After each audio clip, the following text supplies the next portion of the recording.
Enjoy moment.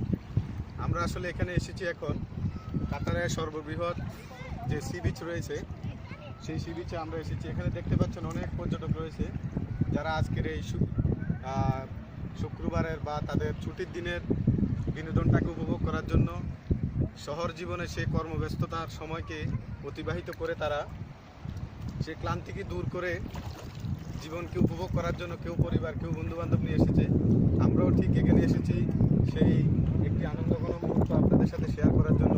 এখানে দেখতে পাচ্ছেন অনেক পর্যটক রয়েছে যারা ঘুরে করছে, কেউ মাছ ধরছে, কেউ আবার শামুক কুড়াচ্ছে। 45 সেকেন্ড। ওকে, ধন্যবাদ আমাদের সাথে থাকার জন্য।